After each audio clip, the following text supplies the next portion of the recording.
ಈಗ ಪೊಲೀಸ್ ಅವರು ಅವ್ರನ್ನ ಪ್ರಶ್ನೆ ಮಾಡ್ತಿಲ್ಲ, ಪೊಲೀಸ್ನವರು ಹೆದರಿರ್ಬೋದು. ಆದ್ರೆ ಜನಾರ್ದನ್ ರೆಡ್ಡಿ ಮತ್ತು ಶ್ರೀರಾಮುಲು ಅವರಿಬ್ರು ಪ್ರಭಾವಿ ನಾಯಕರು, ಸಚಿವರಾಗಿದ್ದವರು, ಈ ಜಿಲ್ಲೆಯ ಬಗ್ಗೆ ಕಾಳಜಿ ಇರೋರು. ಯಾಕೆ ನೀವು ಭರತ್ ರೆಡ್ಡಿ ಅವ್ರನ್ನ ಕೇಳಲಿಲ್ಲ? ಭಯ ಬಿದ್ರ ಭರತ್ ರೆಡ್ಡಿ ಅವರಿಗೆ? ಭಯ ಅನ್ನೋದಿಲ್ಲ ರೀ, ಯಾಕಂದ್ರೆ ಲಾ ಅಂಡ್ ಆರ್ಡರ್ ನೋಡ್ರಿ, ನಾವು ರಾಜಕಾರಣ ಮಾಡಿರೋದು ಜಿಲ್ಲೆಯನ್ನ ಮಟ್ಕ ದಂಧೆ, ಡ್ರಗ್ಸ್ ದಂಧೆಯಿಂದ ಕಾಪಾಡುವಂತ ಜವಾಬ್ದಾರಿ ನಿಮ್ಮಿಬ್ಬರ ಮೇಲೂ ಇದೆ. ಯಾಕೆ ನೀವು ಭರತ್ ರೆಡ್ಡಿನ ಯಾವತ್ತೂ ಪ್ರಶ್ನೆ ಮಾಡಲಿಲ್ಲ? ನೋಡ್ರಿ ಯಂಗ್ಸ್ಟರ್ಸ್ ನಾನು ನೋಡಿದಲ್ರಿ, ಯಂಗ್ಸ್ಟರ್ಸ್ ಎಲ್ಲ ಕೂಡ ಹ್ಯಾಪಿ ಮೂಡ್ ಅಂತೇಳಿ ಒಂದು ಡ್ರಗ್ಸ್ ತಗೊಂತಾರೆ. ಹ್ಯಾಪಿ ಮೂಡ್ ಅಂತೇಳಿ ಒಂದು ಸ್ಟಾಂಪ್ ಇರುತ್ತೆ ನೋಡ್ರಿ, ನಾವು ಇಂಗ್ಲೆಂಡ್ ಲೆಟರ್ ಬರಿಬೇಕಂದ್ರೆ ಸ್ಟಾಂಪ್ ಹಚ್ತಾರೆ. ಹ್ಯಾಪಿ ಮೂಡ್ ಬ್ಯಾಡ್ ಮೂಡ್ ಅಂತೇಳಿ ತಗೊಂತಾರೆ, ನಾಲಿಗೆ ಮೇಲೆ ತಗೊಂತಾರೆ. ಆ ನಾಲಿಗೆ ಮೇಲೆ ತಗೊಂಡಂತ ಟೈಮಲ್ಲಿ ಆ ಹ್ಯಾಪಿ ಮೂಡ್ ಇದ್ದಂತ ಟೈಮಲ್ಲಿ ಏನ್ ಮಾಡ್ತಾರೋ ಗೊತ್ತಿಲ್ರಿ, ಸ್ಯಾಡ್ ಮೂಡ್ ಇದ್ದಂತ ಟೈಮಲ್ಲಿ ಕೂಡ ತಗೊಂತಾರೆ, ಏನ್ ಮಾಡ್ತಾರೋ ಗೊತ್ತಿಲ್ರಿ. ಅದೆಲ್ಲ ಕೂಡ ನಾಲಿಗೆ ಮೇಲೆ ಸ್ಟಾಂಪ್ ಹಚ್ಚಿದಂಗ ಹಚ್ಕೊಂತಾರೆ. ನಿಮ್ಮ ಬಳ್ಳಾರಿಯ ಯುವ ಜನತೆ ನಿಮ್ ಕಣ್ಣು ಮುಂದೆ ಹಾಳಾಗ್ತಿದ್ರು ನೀವ್ ಯಾಕೆ ಪೊಲೀಸ್ ಇಲಾಖೆ ಮೇಲೆ, ಗೃಹ ಇಲಾಖೆ ಮೇಲೆ, ಗೃಹ ಸಚಿವರಿಗೆಲ್ಲ ಗಮನ ತರಬಹುದಿತ್ತಲ್ವಾ? ಸಾಕಷ್ಟು ಸಾರಿ ನಾನು ಐಜಿ ಅವ್ರು ಕೂಡ, ಡಿಜಿ ಅವ್ರು ಕೂಡ ಗಮನಕ್ಕೆ ತಗೊಂಡ್ಬಂದಿನಿ, ಐಜಿ ಮೇಡಮ್ ಅವ್ರ ಗಮನಗಳು ತಗೊಂಡ್ಬಂದಿನಿ, ಇದಕ್ಕಿಂತ ಮುಂಚೆ ಐಜಿ ಇದ್ದಂತವ್ರ ಗಮನಗಳು ತಗೊಂಡ್ಬಂದಿನಿ. ಅವ್ರು ಯಾರಿಗೂ ಅಷ್ಟು ಸೀರಿಯಸ್ ತಗೊಳಕ್ ರೆಡಿ ಇಲ್ಲ. ಯಾಕಂತ ಹೇಳಿದ್ರೆ ಇವಾಗ ಏನಾಗ್ಬಿಟ್ಟಿದ್ರಿ, ನಾವು ಅನೇಕ ಸರ್ಕಾರಗಳು ನೋಡಿದಂತ ಟೈಮಲ್ಲಿ ಯಾರನ್ನ ಭ್ರಷ್ಟಾಚಾರ ಮಾಡ್ತಾ ಇದ್ರಿ, ಯಾರನ್ನ ಈ ರೀತಿ ಅಲಿಗೇಷನ್ ಬಂದಂತ ಇದ್ರೆ ಮುಖ್ಯಮಂತ್ರಿಗಳು ಕೇಳ್ತಾ ಇದ್ರಿ. ನಮ್ ಬಿಜೆಪಿ ಇದ್ದಂತ ಟೈಮಲ್ಲಿ ಎಲ್ಲಾ ಮುಖ್ಯಮಂತ್ರಿಗಳು MLA ಮೇಲೆ ಅವ್ರಿಗೆ ಒಂದು ಹಿಡ್ತಾ ಇತ್ತು.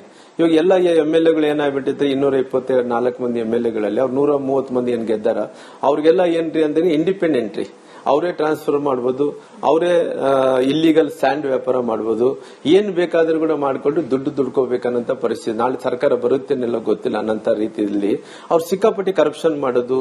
ಯಾರನ್ನ ಅಧಿಕಾರಿಗಳು ಯಾರನ್ನ ಅವರು ಸ್ವಲ್ಪ ಏನ ಹಣ ಕೊಟ್ಟಿದ್ರಿನ ಅವರು ಬೈಬೀಳಿಸೋದು, ಅವ್ರು ಇಲ್ಲೇದ್ರೆ ಟ್ರಾನ್ಸ್ಫರ್ ಮಾಡಿಸ್ತೀವಿ ಅನ್ನೋದು, ಈ ರೀತಿ ಇಲ್ಲಿಗಲ್ ದಂಧೆಗಳಿಗೆ ಅವ್ರು ಏನಂದ್ರೆ ಸರ್ಕಾರಿ ನೌಕರರು ಏನ್ ಮಾಡ್ತಾರ, ಎದಕ್ಕ ಬೈಬೀಳಲ್ಲ, ಟ್ರಾನ್ಸ್ಫರ್ ಮಾಡ್ತೀನಿ ಅಂದ್ರೆ ಮಾತ್ರ ಬೈಬೀಳ್ತಾರೆ. ಅವ್ರಿಗೇನು ಈ ಊರಿಲ್ಲಿದ್ರೆ ಇನ್ನೊಂದು ಊರಿದ್ರೆ ಈ ಊರಲ್ಲಿ ಲಾಭ ಜಾಸ್ತಿ ಇದಪ್ಪ, ಇಲ್ಲೇ ಕೆಲಸ ಮಾಡ್ಬೇಕನ್ನಂತ ಮನಸ್ಥಿತಿಯಲ್ಲಿ ಇರ್ತಾರೆ.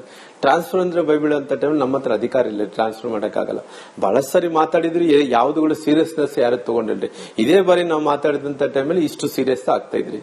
ಈಗ ನೀವು ಸತೀಶ್ ರೆಡ್ಡಿ ಆಗ್ಲಿ ಅಥವಾ ಭರತ್ ರೆಡ್ಡಿ ಅವರಾಗ್ಲಿ, ಅವರಿಬ್ರು ಸಿಂಡಿಕೇಟ್ ಆಗಿ ಏನ್ ಮಾಡ್ತಾ ಇದ್ರು, ಈ ಮಟ್ಕ ದಂಧೆ, ಡ್ರಗ್ಸ್ ದಂಧೆನ ನೀವ್ ಯಾವತ್ತು ಬಹಿರಂಗವಾಗಿ ನೀವು ವಿರೋಧಿಸ್ಲಿಲ್ಲ, ಜನಾರ್ದನ್ ರೆಡ್ಡಿ ಅವರು ವಿರೋಧಿಸ್ಲಿಲ್ಲ, ಅದರಿಂದ ನಿಮ್ ನಡುವೆ ಯಾವ್ದು ಕ್ಲಾಶ್ ಆಗಿಲ್ಲ.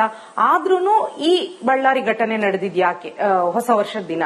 ನೋಡ್ರಿ, ಇವರು ನಾರಾ ಭರತ್ ರೆಡ್ಡಿ ಅವರಿಗೆ ವಿಚಾರದಲ್ಲಿ ಸಾಕಷ್ಟು ಮಂದಿ ಅವರು ಹೇಳಿಕೆಗಳನ್ನು ಕೊಟ್ಟಾರೆ. ಏನಂದೇಳಿ ಅದೇನೋ ಬೇರೆ ಬೇರೆ ಕಾರಣ, ನಾನು ಆ ಹುಡುಗಗೆ ಈ ರೀತಿ ನಾನೊಬ್ಬ ದೊಡ್ಡ ಮನುಷ್ಯನಾಗಿ ನಾರಾ ಭರತ್ ರೆಡ್ಡಿ ಈ ರೀತಿ ಮಾಡ್ತಾ ಇದ್ದೇನೆ ಅಂದೇಳಿ ನಾನು ವೇಗವಾಗಿ ಅಲಿಗೇಷನ್ ಮಾಡಕ್ ರೆಡಿ ಇಲ್ರಿ. ಅಂದ್ರೆ ಒಬ್ಬ ಶಾಸಕನಾದಂತವ್ನು ಹೆಂಗಿರ್ಬೇಕು ಹೇಳ್ರಿ ಮೇಡಮ್? ಶಾಸಕನಾದಂತವ್ನು ಅವನು ಕ್ಲಿಯರ್ ಆಗಿರ್ಬೇಕು. ಒಬ್ಬ MLA ಆದಂತವ್ನು ಇವತ್ತು ನಮ್ಮ ನಗರದ MLA ಅಂದ್ರೆ ರಾಮ್ಲು ಅಂತ ಹೇಳಕ್ ಹೋಗಲ್ಲ. ಅವ್ನು ನಮ್ಮ ನಗರದ MLA ನನಗೆ ಬಂದು ಕೇಳ್ತಾ ನಾರಾ ಭರತ್ ರೆಡ್ಡಿ ಅನ್ನೋದು. ಯಾಕಂದ್ರೆ ಒಬ್ಬ MLA ಆದಂತವ್ರು ನಮ್ಮ ರಾಜಕಾರಣದಲ್ಲಿ ಯಾರನ್ನ ಆಗ್ಲಿ ಗೆಲ್ಲಿಲಿಕ್ಕೆ ಮುಂಚೆ ಈ ಪಾರ್ಟಿ ಆ ಪಾರ್ಟಿ ಅಂತಾರೆ, ಗೆದ್ದ ನಂತರ ಎಲ್ಲರೂ ಕೂಡ ನಮ್ಮವ್ರು ಅಂದ್ಕೊಂಡು ಆ ಮನಸ್ಥಿತಿಯಲ್ಲಿ ಡೆವಲಪ್ಮೆಂಟ್ ಮಾಡ್ಬೇಕಾಯ್ತ್ರಿ. ಆ ಮನುಷ್ಯನ ಮನಸ್ಥಿತಿ ಡೇ ಬೈ ಡೇ ಏನಾಗಿದೆ, ಅವ್ರು ಹುಡ್ತಾ ಶ್ರೀಮಂತರ್ರಿ, ಅವ್ರ ತಂದೆಯವ್ರು ಕೂಡ ಬಹಳ ಶ್ರೀಮಂತರು ಮನೆತನದಿಂದ ಬಂದಂತವ್ರಿ, ಅವ್ರ ಕಷ್ಟನೇ ಗೊತ್ತಿಲ್ಲದಂತಾರ. ಆ ಹುಡುಗ ಹೇಳ್ದ ಲಂಡನ್ ನಲ್ಲಿ ಓದಂತವ್ರು, ಬಹಳಷ್ಟು ಚಲೋ ಓದ್ಕೊಂಡಂತವ್ರು, ಗೋಲ್ಡ್ ಸ್ಪೂನ್ ಇಂದ ಹುಟ್ಟಿದಂತವ್ರು. ಎಲ್ಲಿ ಓದ್ಕೊಂಡ್ರೆ ಏನ್ ಮಾಡಿದ್ರು ಒಳ್ಳೆ ಸಂಸ್ಕಾರ ಅನ್ನಂಥದ್ದು ಬಹಳ ಮುಖ್ಯ ಆಗುತ್ತೆ. ಆ ಸಂಸ್ಕಾರ ಇಲ್ಲದಂತವ್ರು ಅಮೆರಿಕದಲ್ಲಿ ಓದ್ಕೊಂಡ್ರೆ, ಲಂಡನ್ ದಲ್ಲಿ ಓದ್ಕೊಂಡ್ರೆ, ನಮ್ಮ ಬಳ್ಳಾರಿ ಸರ್ಕಾರಿ ಶಾಲೆಯಲ್ಲಿ ಓದ್ಕೊಂಡ್ರೆ ಸಂಸ್ಕಾರ ಇಂಪಾರ್ಟೆಂಟ್ ಆಗಿರೋ ಕಾರಣ ಬಹಳಷ್ಟು ಸಲ ಒಬ್ಬ MLA ಆದಂತವ್ರು ಈ ಊರ್ನ ಕಾಪಾಡಬೇಕಾಗುತ್ತೆ. ಕಾಪಾಡಬೇಕಾದ್ರಿಗಿನ ಅವ್ರು ಎಲ್ಲಾ ರೀತಿಯಲ್ಲೂ ಕೂಡ ಏನೇನು ಈ ರೀತಿ ಇಲ್ಲಿಗಲ್ ಆಕ್ಟಿವಿಟೀಸ್ ಆಗ್ತದೆ, ಆ ಇಲ್ಲಿಗಲ್ ಆಕ್ಟಿವಿಟೀಸ್ ಆಗ್ಲಾರ್ದು ನೋಡ್ಕೋಬೇಕು, ಎಲ್ಲಿ ಕೂಡ ಭ್ರಷ್ಟಾಚಾರ ಆಗ್ಲಾರ್ದಂತ ನೋಡ್ಬೇಕು. ಊರು ಅಭಿವೃದ್ಧಿ ವಿಚಾರದಲ್ಲಿ ಎಲ್ಲರೂ ಕೂಡ ಒಂದೇನಂತ ರೀತಿಯಲ್ಲಿ ಊರು ಅಭಿವೃದ್ಧಿ ಮಾಡಬೇಕಾಗುತ್ತೆ. ಸಮಸ್ಯೆಗಳು ಜಾಸ್ತಿ ಇದ್ದೇ ಇರ್ತದೆ, ಎಲ್ಲ ಕೂಡ ಒಂದೇ ಸರಿ. ಭರತ್ ರೆಡ್ಡಿ ಅವರು ಇದು ಯಾವ್ದ್ರ ಬಗ್ಗೆನೂ, ಡ್ರಗ್ಸ್ ದಂಧೆ, ಮಟ್ಕ ದಂಧೆ, ಇಲ್ಲಿಗಲ್ ಯಾವ್ದ್ರ ಬಗ್ಗೆನೂ ಗಮನ ಹರಿಸ್ತಿಲ್ಲ ಅಂತ ನೇರ ಆರೋಪ. ನೋಡ್ರಿ, MLA ಅವರು ಮನಸ್ಸು ಮಾಡಿದ್ರೆ ಈ ರೀತಿ ಆಗ್ಲಿಕ್ಕೆ ಎಲ್ಲಿ ಬಿಡ್ತಾನೆ ಇದ್ದಿಲ್ಲ. MLA ಅವ್ರು ಏನಂದ್ರೆ ಅವರು ರೊಕ್ಕ ದುಡ್ಕೊಳ್ಳಿ ಬಿಡ್ರಿ, ಬೇಕಾದ್ರೆ ನಾನು ಏನನ್ನ ಮಾಡಂಗಿದ್ರೆ ಎಲ್ಲ ರೌಡಿಸಮ್ಗೆ ಪ್ರೋತ್ಸಾಹ ಕೊಡ್ತೀನಿ, ಯಾರ್ಯಾರು ಇಲ್ಲಿಗಲ್ ಆಕ್ಟಿವಿಟೀಸ್ ಮಾಡ್ತಾರೋ ಅವ್ರಿಗೆ ಸಪೋರ್ಟ್ ಮಾಡ್ತೀನಿ ಅಂತೇಳಿ ಅವ್ರ ಮನಸ್ಥಿತಿ ಬಂದಿರೋ ಕಾರಣ ಇವತ್ತು ಎಲ್ಲಾ ಕಡೆ ಕೂಡ ನೋಡ್ರಿ 90% ಪೀಪಲ್ ಇಲ್ಲ ರೀ, MLA ಅವರು ಏನು ಸಣ್ಣ ವಯಸ್ಸಲ್ಲಿ ಈ ಬಳ್ಳಾರಿ ನಗರ ಜನರ ಅವಕಾಶ ಮಾಡಿಕೊಟ್ಟಿರೋ, ಈ ಅವಕಾಶ ಮಾಡಿಕೊಟ್ಟಂತ ಜನರಿಗೆ ನೋವಾಗಂತ ಕೆಲಸ ನಾರಾ ಭರತ್ ರೆಡ್ಡಿ ಸಾಹೇಬರು ಮಾಡ್ತಾ ಇದಾರೆ. ಅಂದ್ರೆ ಭರತ್ ರೆಡ್ಡಿ ಅವರಿಂದಾಗಿ ಬಳ್ಳಾರಿನಲ್ಲಿ ರೌಡಿಸಂ ಜಾಸ್ತಿ ಆಗಿದೆ, ತುಂಬಾ ಸಿಕ್ಕಾಪಟ್ಟಿ. ನಾವು ಇದ್ದಂತ ಟೈಮಲ್ಲಿ ಯಾವ ರೀತಿಯ ರೌಡಿಸಂ ನಡೀತಾ ಇದೆ ನಮ್ಮ ಈ ರೌಡಿಸಂ ಅಂದ್ರೆ ಮಕ್ಕಳೆಲ್ಲರೂ ಕೂಡ ಕೆಟ್ಟ ಹೋಗ್ತಾ ಇದಾರೆ. ಎಲ್ಲರೂ ಕೂಡ ಎಲ್ಲಾ ಶಾಲೆಗಳಲ್ಲಿ ಇವತ್ತು ಡ್ರಗ್ಸ್ ಮಾರಾಟ ಜಾಸ್ತಿ ಆಗ್ತಾ ಇದ್ರಿ. ಲಾ ಅಂಡ್ ಆರ್ಡರ್ ಕಂಪ್ಲೀಟ್ ಆಗಿ ಕೊಲಾಪ್ಸ್ ಆಗ್ತಾ ಇದ್ರಿ. ಎಲ್ಲ ಪೊಲೀಸರು ಇದ್ಕೊಂಡು ಈ ರೀತಿ ಪ್ರೋತ್ಸಾಹ ಕೊಡಂತ ಟೈಮಲ್ಲಿ ಅವ್ರು ಇವರಿಗೆ ನಾನು ಈ ಅಡಿಷನಲ್ SP ಸಾಹೇಬರಿಗೆ ಬಹಳ ಸಾರಿ ಹೇಳಿದಂತ ಟೈಮಲ್ಲಿ ಕೂಡ ಅವರು ಏನಂತ ಹೇಳಿದ್ರೆ ಕೇವಲ ನಾಟಕ ಮಾಡೋ ಮಂದಿ, ಅವರು ಈ ಕಡೆ ಅಂದ್ರೆ ಈ ಕಡೆ ಮಾತಾಡ್ತಾರೆ, ಆ ಕಡೆ ಅಂದ್ರೆ ಆ ಕಡೆ, ಎರಡು ಕಡೆ ಕೂಡ ಆರಿಸ್ತಾನೆ ಇರ್ತಾರೆ. ಹಂಗಾಗಿ ಅವರೆಲ್ಲ ಕೂಡ ಮನಸ್ಸು ಮಾಡಿದ್ರಿಗಿನ ಅಡ್ಮಿನಿಸ್ಟ್ರೇಷನ್ ಇನ್ನ ಚಲೋ ತಗೊಂಡೋಗ್ಬೇಕಾಯ್ತು, ಊರನ್ನ ಅಭಿವೃದ್ಧಿ ಮಾಡಬಹುದಾಯ್ತು. ಆದ್ರೆ ಎಲ್ಲಾ ಕಡೆ ಕೂಡ ಇಲ್ಲಿಗಲ್ ಆಕ್ಟಿವಿಟೀಸ್ಗೆ ಅವ್ರು ಸಪೋರ್ಟ್ ಮಾಡ್ತಾರೆ. ಇಲ್ಲಿಗಲ್ ಮಂದಿ ಜಾಸ್ತಿ ಸೇರ್ಕೊಂಡು ಬಡತನ ಜಾಸ್ತಿ ಇದೆ. ಬಡತನ ಇದ್ದಂತ ಟೈಮಲ್ಲಿ ಮಕ್ಕಳೆಲ್ಲರೂ ಕೂಡ ಸುಲಭವಾಗಿ ರೊಕ್ಕ ಬರ್ಲಿ ಅಂದ್ಕೋತಾರೆ. ಸುಲಭವಾಗಿ ರೊಕ್ಕ ಬರ್ಬೇಕಂದ್ರೆ ಅವ್ರು ಯಾವ್ದೊಂದು ಇಲ್ಲಿಗಲ್ ಬಿಸ್ನೆಸ್ ಮಾಡಿದ್ರೆ ಮತ್ತೆ ಸುಲಭವಾಗಿ ರೊಕ್ಕ ಬರುತ್ತೆ. ಇಲ್ಲಿಗಲ್ ಸಪೋರ್ಟ್ ಮಾಡಂತ ವ್ಯಕ್ತಿ ನಾರಾ ಭರತ್ ರೆಡ್ಡಿ ಆಗಿರೋ ಕಾರಣ ಇವರು ಇವತ್ತು ಎಲ್ಲ ಕೂಡ ಇವತ್ತು ಜನರು ಅವ್ರನ್ನ ಅಂದ್ರೆ ಅವಕಾಶ ಒಂದ್ಸರಿ ಜನರು ಆಯ್ಕೆ ಮಾಡಿದಂತ 5 ವರ್ಷಗಳ ಕಾಲ ಏನ್ ಮಾಡಕ್ಕೆ ಬರಲ್ಲ. 5 ವರ್ಷಗಳಾದ್ಮೇಲೆ ಜನರು ಏನ್ ತೀರ್ಪು ಕೊಡ್ತಾರೆ. ಅಲ್ಲಿ ತನಕ ಇವ್ರು ಏನ್ ಈ ಊರನ್ನ ಕೆಡಿಸೋ ಪ್ರಯತ್ನ ಮಾಡ್ತಿದ್ರು, ಹಂಗ ಆಗ್ಬಾರ್ದು ಅನ್ನೋಂಥದ್ದು ನಾನು ವಿನಂತಿ ಕೂಡ ಇದೆ. ಬಳ್ಳಾರಿಯನ್ನ ನಾರಾ ಭರತ್ ರೆಡ್ಡಿ ಅವರು ಕೆಡಿಸ್ತಾ ಇದ್ದಾರೆ ಅಂತ ಗೊತ್ತಿದ್ರು ನೀವು ಅದ್ರ ವಿರುದ್ಧ ದನಿ ಎತ್ತದೇ ಇರೋದು ನಿಮ್ಮ ಫೇಲ್ಯೂರ್ ಅಲ್ವಾ? ಇಲ್ಲಿ ಬಹಳಷ್ಟು ಸರಿ ಮಾತಾಡಿದಾರ್ರಿ, ಯಾರು ಮಾತಾಡಿಲ್ಲ ಅನ್ನಂತದಲ್ಲ.